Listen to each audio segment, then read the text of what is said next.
오늘 하나님 우리에게 주시는 말씀 시편 105편입니다. 105편 17절에서 22절, 우리 구약 877쪽에 있습니다. 우리 같이 교독으로 읽고 마지막 22절 함께 읽겠습니다. 17절 제가 먼저 읽습니다. 한 사람을 앞서 보내셨으며 요셉이 종으로 팔렸도다. 곧 여호와의 말씀이 응할 때까지라. 그 말씀이 저를 단련하였도다.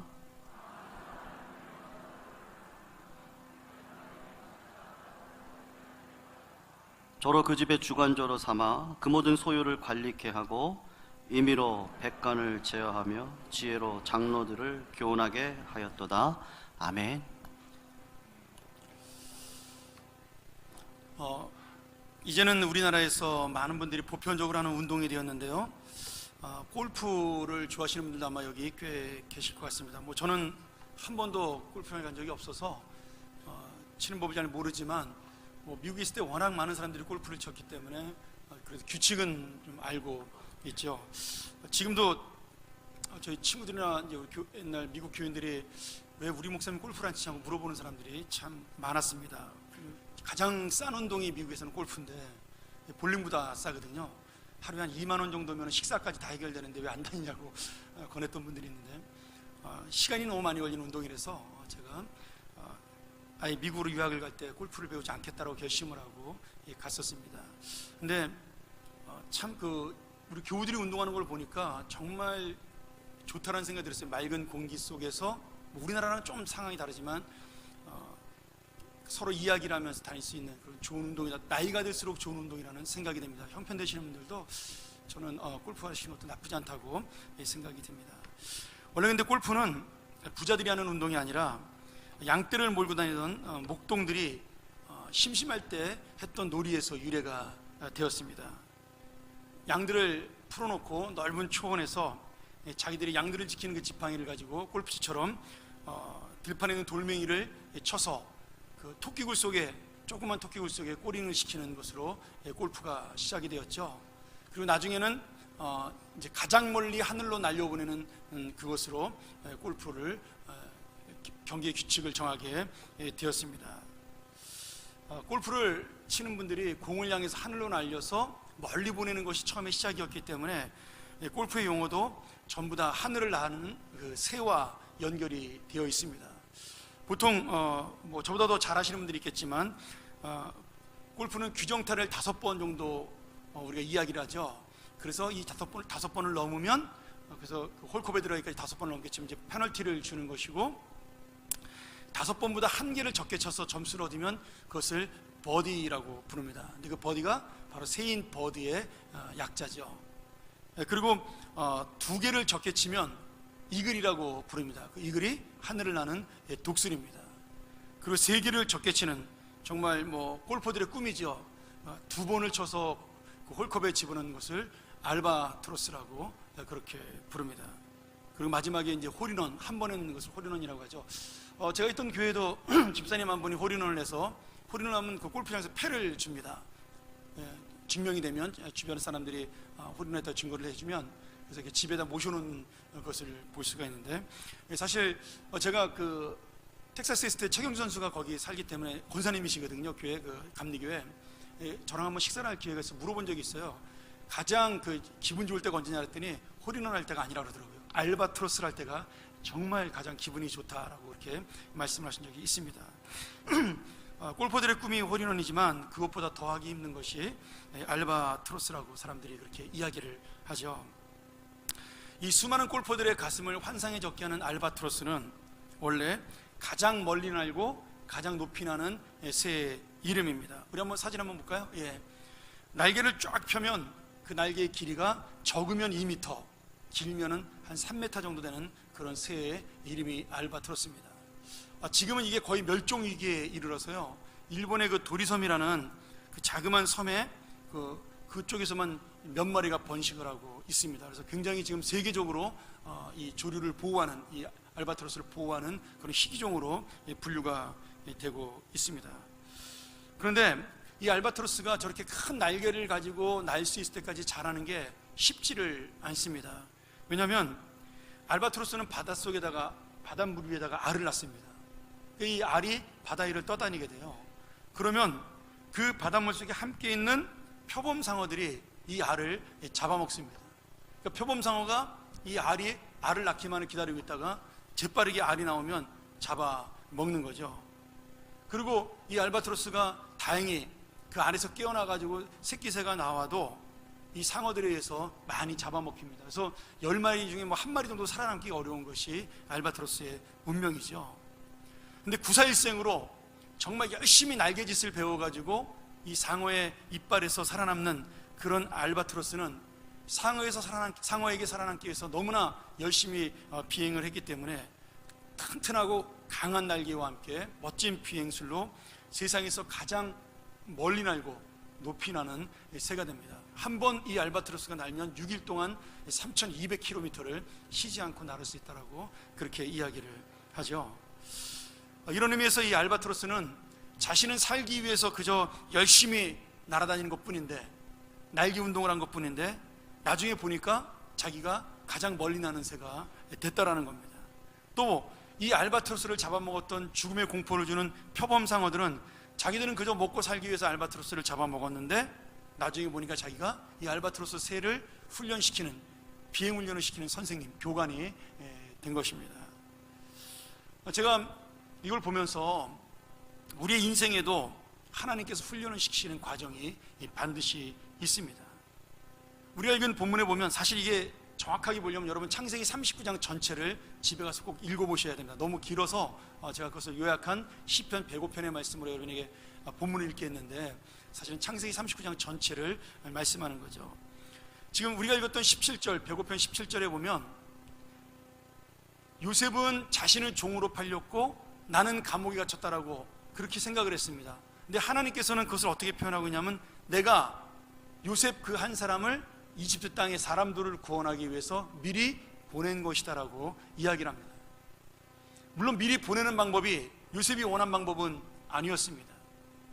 금이 환양해서 간 것도 아니고 비행기 타고 간 것도 아니고 노예로 팔려갔으니까 얼마나 힘들었겠어요. 그런데 요셉은 몰랐지만 하나님은 그걸 통해서 요셉을 훈련하고 준비시키는 앞서간 한 사람, 이 세상을 구원할 한 사람으로 준비하기 위해 요셉을 그렇게 보내셨다라고 말씀하고 있는 거죠. 하나님께서는 요셉을 하나님의 사람으로 세우기 위해서 13년 동안 고난이라는 선생님, 어려움이라는 선생님, 그리고 절망이라는 선생님을 주셔서 그의 마음을 단단하게 했고, 그리고 다른 사람의 마음을 이해하는 그런 넓은 마음을 갖게 하는 훈련을 하시게 된 것입니다. 여러분도 아시지만 요셉은 우리 지지난주에 한번 배웠죠. 순진하고 착하긴 했지만 아무런 생각이 없던 철없는 10대 소년이었습니다. 동생 베냐민이 있기 전까지 부잣집 막내 아들로서 아버지의 사랑을 한 몸에 받고 자랐습니다. 그리고 어머니 라헬이 동생을 낳다가 죽은 뒤에는 아버지 야곱이 더욱더 요셉만을 사랑하는 그러한 사랑을 받고 자란 사람입니다. 야곱은 왕이 입는 좋은 옷을 요셉에게만 입혔습니다. 형들은 다 밖에 나가 들판에 나가 양을 치는 목동을 만들었지만 요셉은 자기 옆에 놔두고 잔심부름을 시키는 편한 일을 하게 했습니다. 이렇게 자란 요셉은 형들이 자기를 얼마나 질투하는지, 내가 또 얼마나 혜택을 받고 있는지를 잘 모르고 그저 철없이 행동을 하게 되죠. 자기의 꿈 이야기를 해서 형들이 나한테 절하더라, 아버지와 엄마가 나한테 절하더라, 이런 철없는 이야기를 해서 형들에게 미움을 받고 질투를 사게 됩니다. 이 눈치 없는 요셉을 보고 야곱이 답답해서 야단도 쳤습니다. 야, 그런 이야기하면 안 된다. 그 정도로 이 요셉은 철없는 그런 소년이었죠. 여러분, 뭐 보통 귀한 집 자식들, 뭐 저도 마찬가지로 저도 꽤 귀한 집 자식 중에 하나인데, 막내로 태어나거나 아니면 딸 많은 가정의 아들로 태어나거나, 뭐 무남동녀 외동딸, 아니면 뭐 이렇게 외동 아들로 자란 사람들은 두 가지의 그 특징을 가지고 있습니다. 하나는 뭐냐면 자기 마음대로 할 수가 있잖아요. 내가 원하는 거 다 이룰 수가 있습니다. 뭐 저희 집도 가난해서 그렇지 제가 어머니에게 얘기해가지고 안 되는 것은 없었으니까요. 저도 뭐 그런 철없는 소년 중에 하나죠. 제가 보니까 이렇게 자란 사람들, 귀하게 자란 사람들은요, 두 가지로 나타납니다. 그 결과가. 하나는 착한 아이들은 철부지가 되고요, 조금 못된 아이들은 망나니가 됩니다. 제가 좀 약간 철부지거든요. 그래서 정말 예수 안 믿었더라면 제가 철이 들었을까, 그런 생각을 참 많이 할 때가 있습니다. 지금 이 요셉도 마찬가지입니다. 착하기는 했지만 그러나 다른 사람의 마음을 전혀 이해하지 못하는 이기적이고 아주 철이 없는 그런 사람에 불과했죠. 그런데 이 요셉이 하루아침에 형들에게 속아서 이집트의 노예로 팔려가게 됩니다. 그리고 종살이를 하게 되면서 완전히 자기의 인생이 180도 달라진 부잣집 막내 아들에서 남의 집 종이 되는 그러한 고통을 만나게 되는 거죠. 이 요셉이 만난 고통은 아마 상상할 수 없었을 겁니다. 여러분, 사업을 내가 크게 하다가 망하기만 해도 사람들이 견디기가 힘이 듭니다. 그런데 지금 아무것도 모르는 어린 소년이, 17살의 소년이 사랑받는 가정에서 부잣집 아들에서 갑자기 남의 집에 종으로 갔다? 이거는 상상할 수 없는 마음을, 절망을 그에게 줬겠죠. 근데 놀라운 건 요셉이 그러한 자기의 그 어려운 삶 속에도 어떻게든지 적응하고 자기가 살아남기 위해서 지혜를 발휘하고 열심히 살았다는 겁니다. 실망도 하고 낙심도 했겠지만, 그러나 아버지께로 돌아간다는 희망을 가지고 그는 이 보디발 장군의 집에 노예로 팔려가서 종살이 하면서도 열심히 살았습니다. 그런데 요셉이 이 종살이를 통해서 크게 두 가지를 배우게 됩니다. 하나는 뭐냐면 다른 사람의 마음을 보는 법을 배우게 됩니다. 전에는 이기적이었습니다. 자신밖에 몰랐죠. 그런데 종살이를 하면서 주인의 마음을 사랑하는 법, 주인에게 사랑받는 법을 배운 겁니다. 다시 말하면 주인의 마음에 드는 법을 배운 거죠. 그러려면 어떻게 해야 돼요? 주인의 마음을 잘 이해를 해야 됩니다. 그러니까 요셉은 그렇게 자기 생각이 넓혀지게 된 겁니다.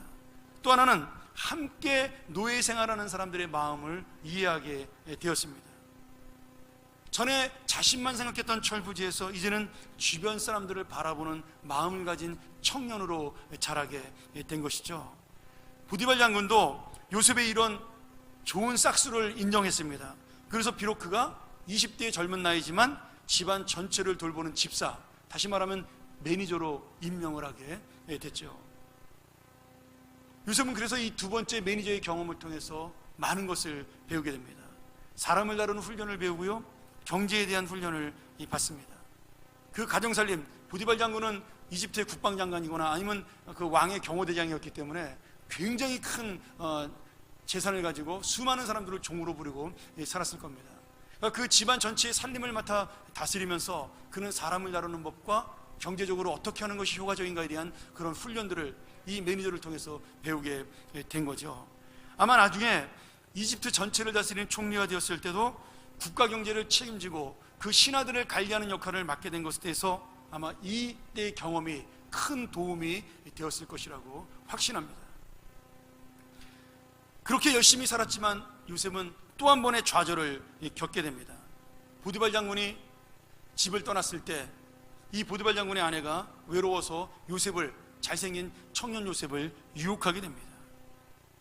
요셉은 그 유혹을 견뎌내고, 그러나 그 보디발 장군의 아내의 그 누명으로 그는 정절은 지켰지만 누명을 쓰고 감옥에 갇히는 또 비참한 신세가 되어 절망에 빠지게 되죠. 근데 여기서도 훈련은 계속됩니다. 우리가 성경을 보면 알겠지만 보디발 장군은 요셉의 결백을 알았습니다. 요셉이 그런 일을 저지르지 않았을 것이라고 아마 분명히 알았을 거예요.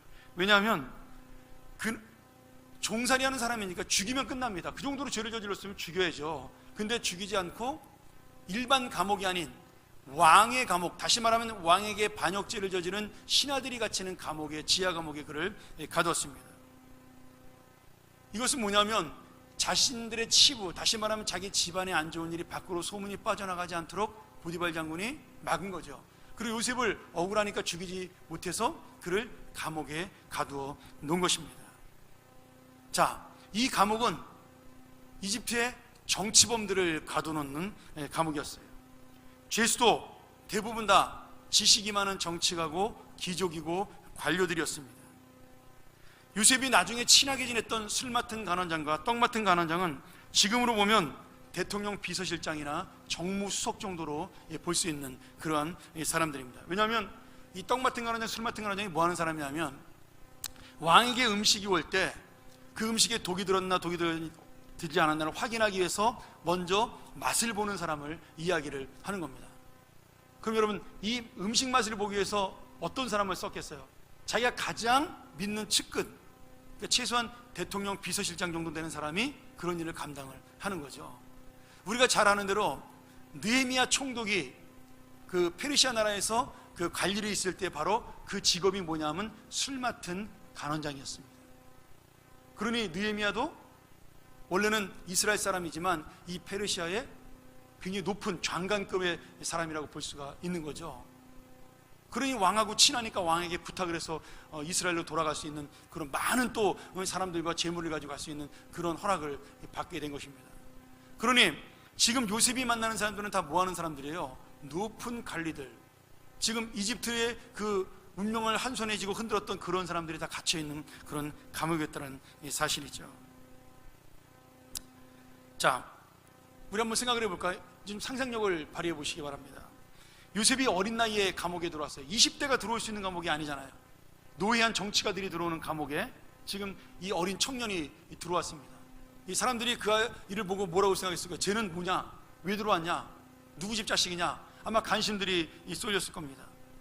그리고 감옥의 그 모든 것을 책임지는 간수장도 보나마나 요셉이 죄가 없이 잡혔다는 것을 알았을 것입니다. 그러니까 얼마 지나지 않아서 요셉의 성실한 모습을 보고 정직한 모습을 보고 인정해서 그 감옥에 있는 모든 죄수들의 그 시중을 드는 심부름을 뒷바라지라는 그런 역할을 맡기게 됩니다. 이 말은 뭐냐면 감옥에 있는 모든 열쇠를 요셉에게 맡겼다라는 거예요.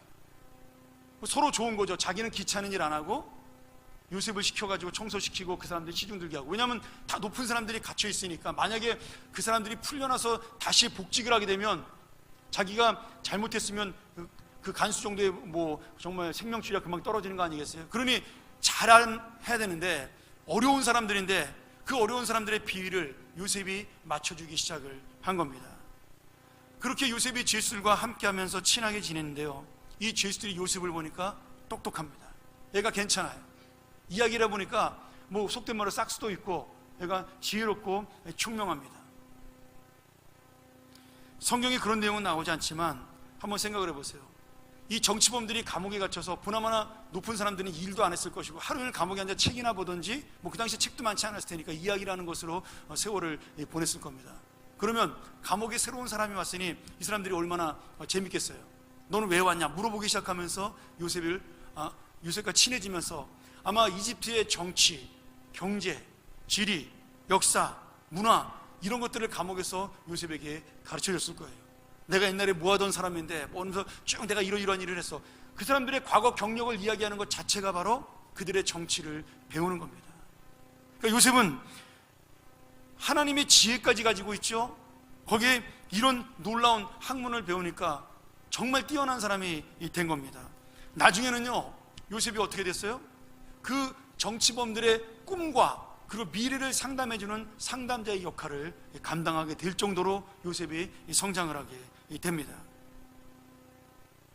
나중에 여러분, 요셉이 왕의 꿈, 바로 왕의 꿈을 해석을 하고 그리고 나라의 미래를 그 지도자를 잘 세워서 7년 풍년과 7년 흉년을 준비하라고 왕에게 권유하는 모습을 한번 생각을 해보세요.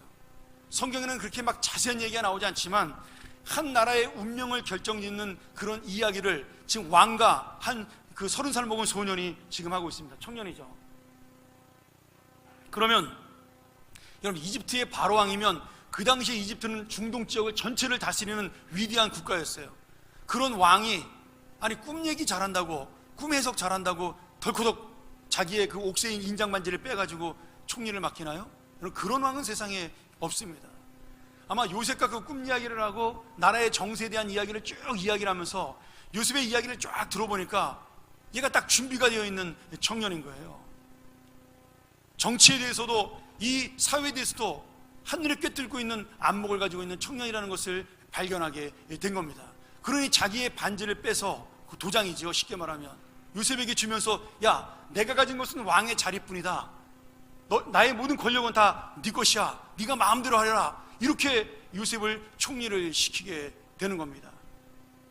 그러니까 지금 요셉이 총리가 될 수 있던 것은 꿈의 석을 자란 것이 아니라 왕의 마음에 들 정도로, 그리고 모든 신하들을 지금 이해시킬 정도로 명석한 통찰력을 가지고 지금 이집트의 운명을 바라보고 있는 겁니다.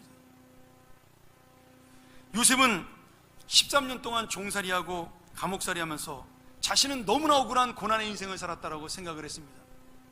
우리가 읽었던 말씀에 보면 요셉이 몸에 쇠사슬을 묶고 착고에 쌓여 있다고 그렇게 이야기를 해요. 그 말이 뭐예요? 근데 우리가 읽은 성경에는 요셉이 감옥에서 묶여 있다라는 말이 안 나오거든요. 지금 요셉의 마음을 보여주고 있는 겁니다. 요셉의 지금 영혼이 쇠사슬에 매여 있다라는 거예요. 요셉의 발이 고향 땅으로 갈 수 없는 자신의 몸이 지금 착고에 그 쇠사슬에 묶여 있다라는 거예요. 지금 요셉은 감옥에 갇히면서 어떤 때는 절망에 빠지기도 하고 희망 없는 그 미래를 바라보면서 그는 낙심하기도 했을 겁니다. 그런데 어느 순간에 하나님의 때가 되니까 요셉은 그 감옥에서 나오는 그 순간에 준비된 자의 운명으로 애굽 땅을 다스리는, 이집트 땅을 다스리는 총리가 되었던 것이죠. 요셉은 몰랐지만 하나님은 요셉을 그도 모르는 사이에 총리가 될 만한 사람으로 준비시키시고 만드신 겁니다. 이게 요셉의 인생 학교예요. 저는 근데 이 말씀을 보면서, 제가 39장을 보면서 또 하나 깨달은 게 있습니다.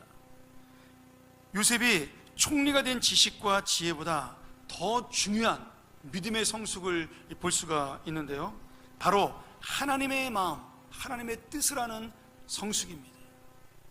무슨 말씀이냐면, 자, 보디발의 아내가 요셉의 그 마음을 보고, 요셉의 모습을 보고 유혹했을 때 요셉은 그 젊은 나이에도 유혹을 뿌리치고, 그리고 이렇게 그 보디발 장군의 아내에게 고백을 합니다. 우리 한번 화면 한번 볼까요? 좀 쉬운 세번역으로 준비를 했습니다. 제가 한번 읽겠습니다. 이 집안에서는 나의 위에는 아무도 없습니다.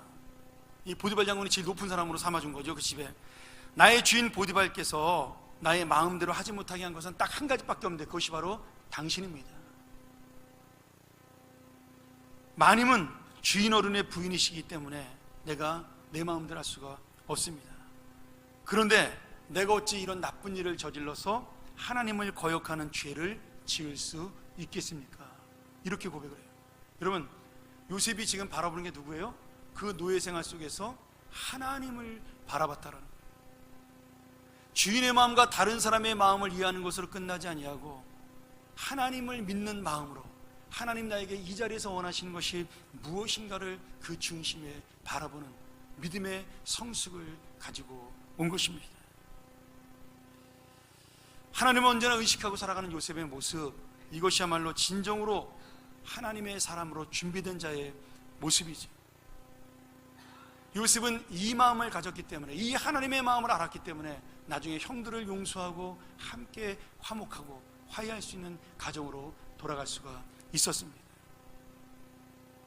근데 여러분, 이렇게 정직하고 진실하게 산다고 해서 잘 되지는 않았습니다. 깨끗하고 정직하게 살아갔더니 그 대가가 상이 아니라 감옥에 갇히는 것이었어요. 사람에게 인정을 받은 것이 아니라 누명을 쓰고 억울하게 옥살이를 하는 것이었어요. 어쩌면 이것이야말로 우리의 인생인지도 모릅니다. 내가 주님의 뜻대로 열심히 살았고 정직하게 살았고 성실하게 살았는데, 내가 주님만 바라보고 살았는데, 주님만 의지하고 살았는데 결국 내 사업이 망했더라. 내가 직장에서 그만두게 되었더라. 내 자녀는 너무나 힘든 일을 만나게 되었더라. 이 교회가 주님의 복음과 주님의 진리를 가지고 어떻게든지 말씀과 기도로 살려고 했는데 이 교회가 부흥은 잘 되지 않더라. 어쩌면 이것이 우리의 결론일 수가 있습니다. 내가 주님의 뜻대로 열심히 기도하고 다른 사람을 위해 살았더니 내 몸속에 결국 병만 들었더라. 아마 그런 결과를 만나면 더 있을 것입니다.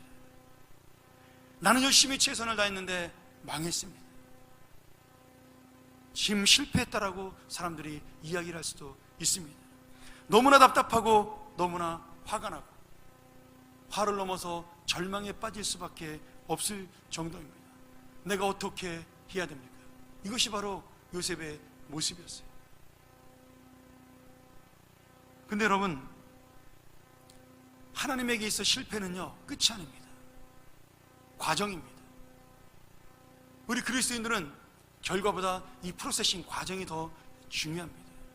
내가 지금 이 과정 속에 주님을 만나고 있느냐, 주님과 함께하고 있느냐, 내가 하나님의 은혜를 만나고 있느냐, 이것이 바로 성공이냐 실패냐를 가르는 그 판단입니다. 이것이 바로 믿음의 판단이죠. 아직 하나님의 결론은 전혀 나타나지 않았습니다.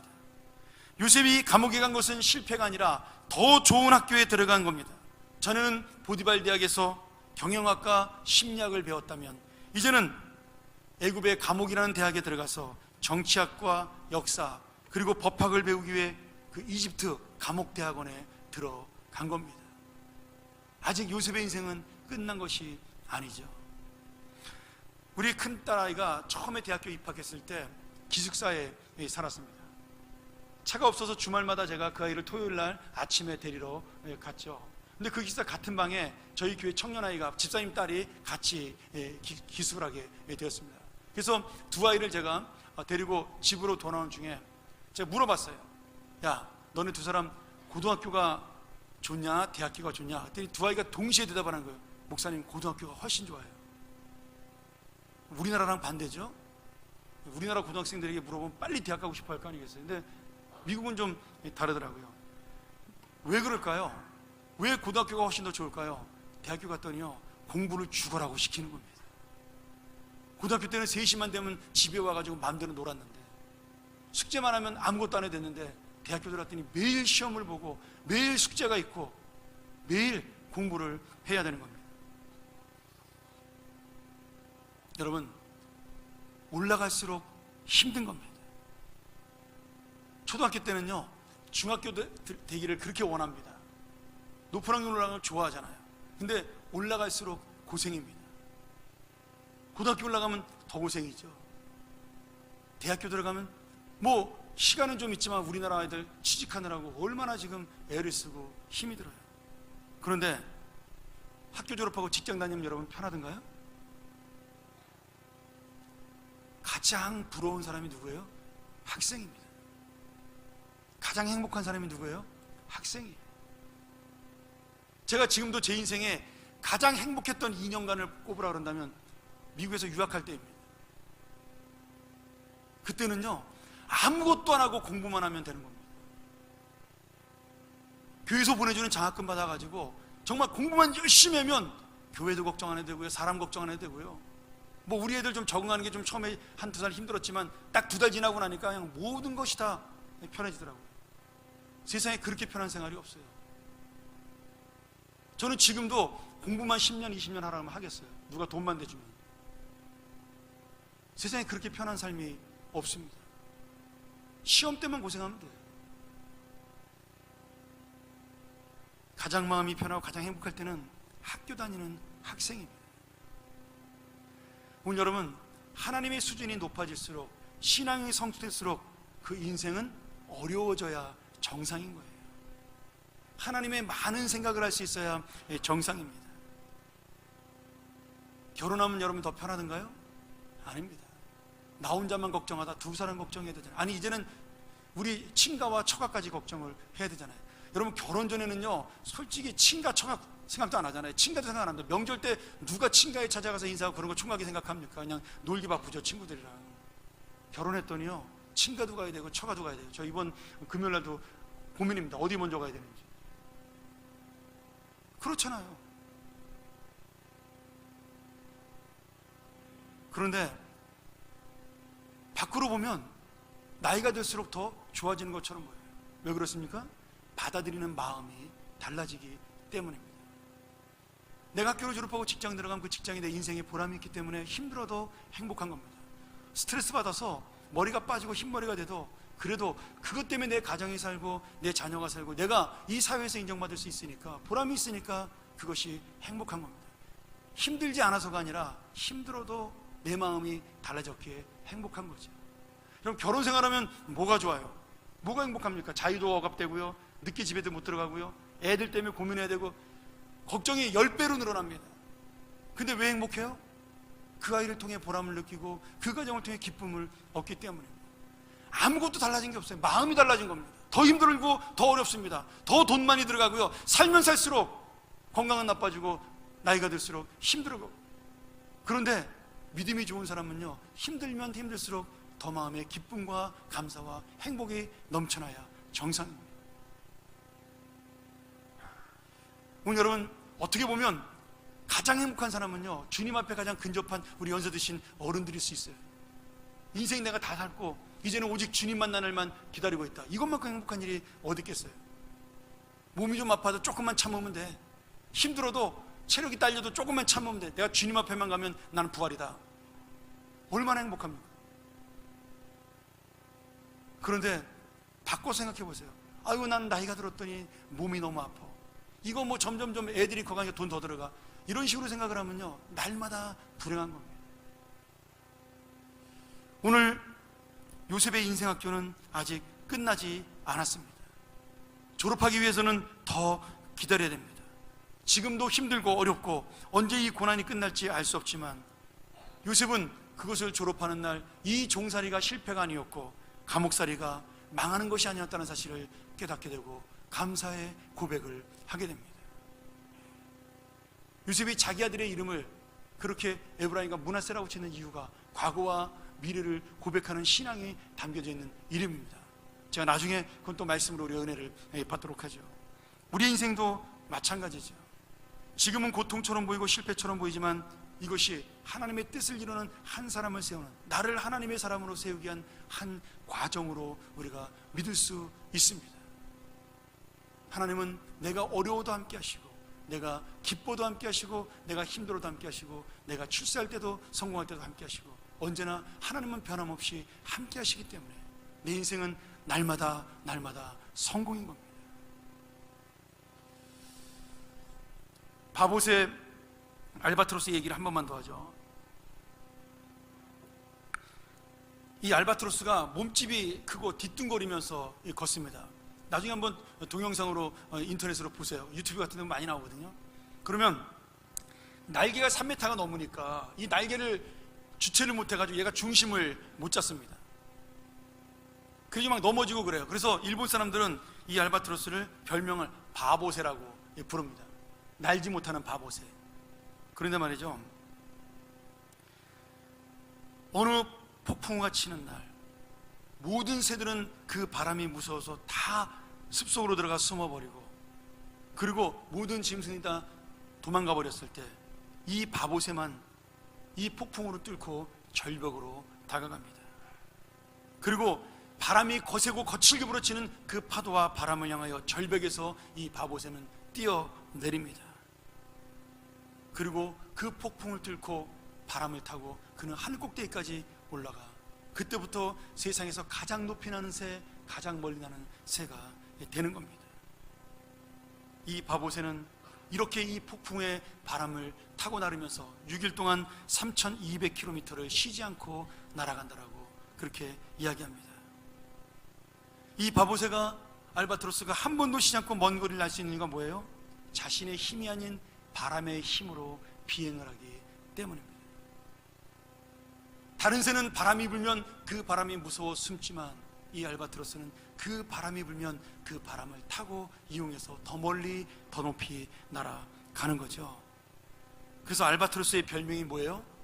하늘을 믿고 나는 지혜로운 노인이라는 뜻으로. 일본 사람들은 바보라고 불렀지만 오히려 중국 사람들은요, 이 알바트로스를 하늘을 믿고 나르는 지혜로운 노인이라는 뜻으로 신천옹이라고 부릅니다. 아마 알바트로스는 듣지 못했어도 신천옹이라는 새 이름을 들으신 분들은 많을 겁니다. 우리 어르신들 중에. 오늘 여러분, 어떤 사람에게는 하나님께서 주시는 바람이 눈도 못 뜨는 고난이요 아픔이고 고통일 수가 있습니다. 어떤 사람에게는요, 이 바람이 내가 아무것도 눈앞에 보이지 못하고 이 바람 때문에 눈도 뜨지 못한다 할지라도 이제는 하나님의 손에 이끌려 인도되는 놀라운 바람으로 바뀔 수가 있다라는 거죠. 사랑하는 여러분, 요셉의 힘든 노예 생활과 감옥 생활을 보면 그는 실패하고 망한 인생입니다. 요셉만 그런가요? 예수님의 고난과 십자가만 보면 어리석고 정말 바보 같은 인생입니다. 그렇게 사람들이 왕이 되라 그랬는데, 그렇게 제자들이 쫓아다니면서 왕이 되기를 원했는데, 예수님은 왕이 되기는커녕 십자가를 지고 죽음을 택하십니다. 그런데 말이죠, 모든 사람이 떠나간 그 십자가를 통해서 이 세상에 수많은 사람들이 구원을 받습니다. 요셉의 그 힘들고 어려운 고난의 인생 속에서 이집트에 있는 모든 사람, 심지어 가나안 땅과 중동 지방에 있는 모든 사람들이 구원을 받게 됩니다. 그런 여러분, 지금 우리들의 인생은 바보가 아니라 요셉처럼, 예수 그리스도처럼 하나님의 한 사람을 세우기 위한 하나님의 학교요, 과정이요, 훈련입니다. 내가 지금 어렵고 힘든 과정에 있다 할지라도 이것은 나를 죽이는 것이 아니라 나를 살려 더 높이, 더 멀리 날아오르게 하기 위한 하나님의 훈련이라는 말씀이죠. 오늘 우리가 믿음의 과정 중에 어느 학교를 다니고 있을까요? 초등학교를 다니고 있을까요? 아니면 중학교, 고등학교, 대학교, 아니면 박사과정에 있을까요? 우리는 지금 신앙과 인생의 어떤 훈련 과정을 거치고 있을까요? 여러분, 올라갈수록 힘드는 겁니다. 신앙이 좋아질수록 더 많은 것을 주님께서는 우리에게 요청하십니다. 그런데 그 요청은 결국 나를 세우기 위한, 그리고 하나님의 뜻을 이루기 위한 하나님의 놀라운 섭리요 역사입니다. 오늘 바람이 거세게 불고 있고 폭풍우가 나를 해치고 있고, 그리고 그 파도가 나를 때리고 있다면, 그런 인생의 교육을 받고 있다 할지라도 오늘 그 거센 바람을 타고 날아오르는 알바트로스처럼, 그리고 하나님의 한 사람으로 굳게 서는 그 요셉처럼, 모든 사람을 구원하는 예수 그리스도처럼 하나님의 성공을 여러분의 과정마다, 그 훈련마다, 여러분의 삶의 하루하루마다 이루어가고 성공하고, 그리고 그 하나님의 놀라운 뜻으로 세워지는 그런 귀한 인생 되시기를 주의 이름으로 간절히 축원합니다. 우리 같이 한번 이 시간 이 말씀 의지하면서 기도하기를 원합니다. 우리 한번 통성으로 기도했으면 좋겠습니다. 하나님, 나는 몰랐는데 주님께서 내 인생을 다스렸습니다. 하나님, 나는 몰랐는데 주님께서는 내 인생 속에서 역사하시고 지금도 일하고 계십니다. 주님께서는 이 험하고 어려운 땅을, 나는 힘들고 싫다 그랬는데 이 땅을 다스리고 계십니다. 지금도 이 순간도 주님께서는 우리를 위하여 일하시고 이곳에 계십니다. 그런 여러분, 내가 주님만 의지할 수밖에 없는 거죠. 내가 주님만 붙들 수밖에 없는 거죠. 오늘 여러분, 이 말씀 기억하면서 우리 함께 같이 그 주님의 일하심, 주님의 역사하심, 주님의 다스리심을 내가 날마다 깨닫게 해달라고 함께 우리 통성으로 기도합니다. 자비하신 아버지 하나님, 오늘 주님이 다스리는 이 삶, 주님이 함께하는 이 인생, 그리고 날마다 지켜주시는 나의 순간들, 지금 여기서 역사하시는 주님의 은혜, 이 모든 것을 믿고 맡기는, 그래서 주님만 의지하는 믿음으로 나아갈 수 있도록 인도하여 주시옵소서. 나의 인생이 요셉이 되고 나의 인생이 주님이 살았던 삶이 되며, 나의 모든 삶 하루하루가 바로 주님의 한 사람을 세우는 놀라운 역사가 되게 하여 주시옵소서.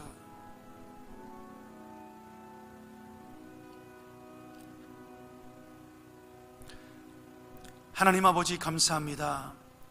오늘도 이 귀한 말씀을 통하여 우리의 마음속에 새로운 힘과 소망을 주시고, 내가 오늘 하루를 살아가도 주님의 역사를 놓치지 않고 주님의 은혜를 놓치지 않게 하고, 주님이 일하시며 함께 하시며 주님이 다스리시는 내 인생의 역사를 맛보게 하여 주시옵소서.